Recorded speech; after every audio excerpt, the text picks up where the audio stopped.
So I'm Professor Deonandan. I'm the advisor to the Canadian Society for Epidemiology and Biostatistics Ottawa chapter.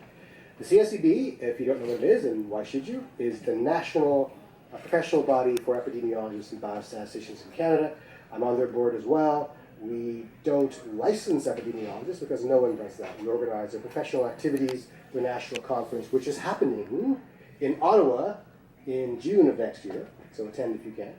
And we do other fun things as well. But the CSEB local chapter, which are these nice people, organize events and opportunities for people in the Ottawa area, not just on this campus, including this event here. We'll talk about that in a second. And including upcoming events. Are we going to do a trivia night? We're doing a trivia night. Trivia night coming up in spring. What else are we doing? Letter of intent. Okay, we'll talk more about that again today. So the letter of intent workshop is relevant to you guys. It helps you write your letter, which is a big part of applying to graduate programs. So I'm going to talk a little bit about why epidemiology, the difference between epidemiology and public health in general, and some other general things, and hand it off to our next speaker who will get into the nitty-gritty of how to apply. But one of the reasons that you should be excited about possibly applying to epidemiology is that amongst the health sciences that are not clinical specialties like medicine and nursing, it is, in my opinion, and I can back this up with solid data, the best way to get a job. So I don't know of any epidemiology master's or PhD graduates who are unemployed. If they are unemployed, it's because of some personal issues having nothing to do with their skill sets or the quality of their degrees. So it is an incredibly high in demand profession. And if you go into any job search engine like monster.com and type in epidemiology or its related things like biostatistics, outcomes research, that sort of thing, you'll get hundreds of opportunities. A lot of them clustered in the northeastern United States, a lot in Europe, a lot in Canada. We attend both private and public sector very well. So public sector includes government. So there are crown corporations like CADITH, CIHI, the Canadian Institute for Health Information. A lot of private sector stuff. I've worked in both. Drug companies hire a lot of epidemiologists. Consulting firms hire epidemiologists. The skill sets are highly applicable to a variety of professional contexts because what we teach you is not just this fancy thing called epidemiology, which I defy any of these grad students to define appropriately. But it's also how to think logically, how to do complicated quantitative and qualitative analyses, how to design studies, how to appraise evidence. And increasingly, the ability to appraise evidence and to synthesize research is a selling point in the world. All about skills. So take nothing away from this presentation, from my perspective. Think about acquiring skills, hard, demonstrable skills you can put on your CV. This will be the difference between having a career and not having a career. And epidemiology solidly invests in skills acquisition, as I hope you'll agree. So you may be wondering, what are the differences in the kinds of degrees you may be able to apply for in the epidemiology realm? There are M.Scs, there are MPHs, and there are MPHs with projects and MPHs without projects. There are MSCs with theses and without theses. In my estimation, there is a hierarchy in the quality of degrees you should consider applying to if your goal is ready employment at a high income. This is my opinion only, and people may disagree. But the absolute best thing you can shoot for is an MSc in epidemiology with a strong thesis component.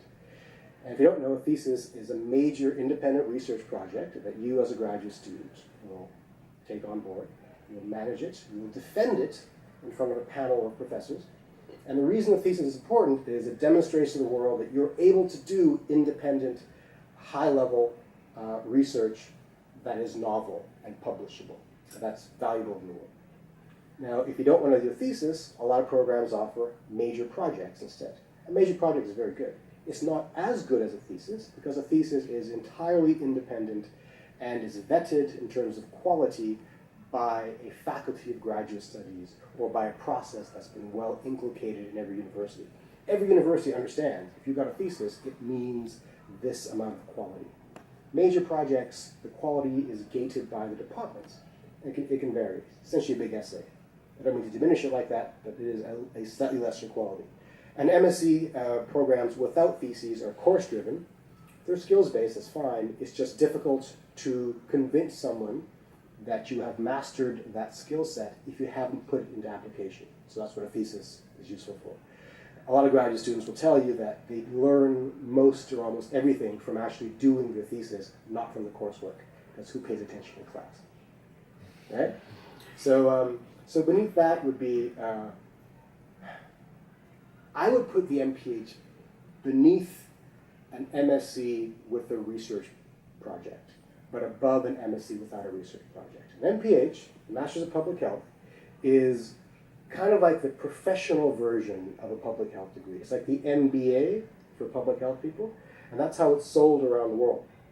So the qualities, the standards, the guts of MPHs are gated by the government. The government decides every MPH program must include these qualities. And you can't call yourself an MPH program until you demonstrate to the government that your program has these qualities. As opposed to, think about the wacky master's programs you probably read about that aren't MPH or MSc with wacky names that really haven't gone through a lot of quality vetting. Because here is the great not-so-secret secret of academia. We make up degree programs all the time just to get in students for the money. Okay? It's not so much about what's best for you, it's what's best for keeping you in the system. Right? And this is being recorded, and now I'm in trouble. So there we have it. So be wary of degree programs with strange names. An MPH is not a strange name. It's a recognized global standard of quality. However, MPHs are growing common around the world. India, in particular, produces a new MPH program every month. So they are flooding the marketplace with MPH graduates. Every university in Canada is now desperately trying to create new MPH programs to flood the market. And the reason for that is they can charge more money to get the students in, and it's easier for us to give you an MPH program. For example, if you're doing an MSc with a thesis component, you're working with one professor, you're getting all my time. It costs a lot of money for my time to work with him. If you're an MPH student, and you put 30 of you in a room with one professor teaching, it's cheaper to deliver that model. That's the economics of it all. I don't mean to not sell you an MPH, I just want to show you that there's a different business model associated with it.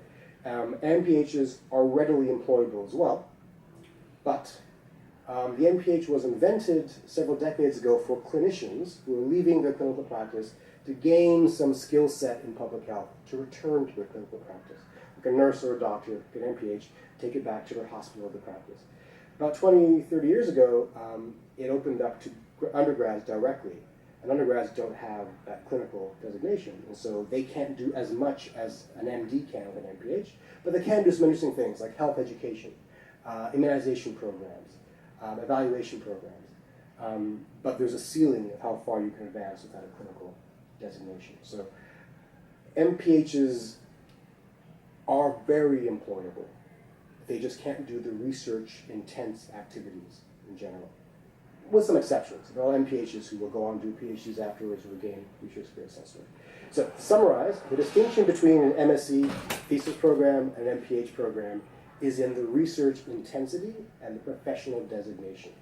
And again, I would argue personally that an MSc with a thesis component is more marketable than an MPH, unless you know specifically what you want to do in MPH. If it's policy work, if it's health education work, then this is well established. If you're a health sciences graduate, health sciences contains in its core, in its heart, a lot of the teaching that you will get in an MPH program. So I've heard it described that a bachelor's in health sciences plus an MSc in Epi will cover everything you will have learned in MPH with an additional research component to it. Again, I'm not convincing you not to do an MPH, I'm just pointing out that there are differences. Okay, I'll stop talking right now. But one last thing is, again, take nothing away from this, focus on the skills. Don't be misled by the description that you read in program summaries, saying that we will allow you to do this, this, and this, and do a research project. Focus on exactly which measurable skills it can offer you that you can write down on your LinkedIn profile. Thank you.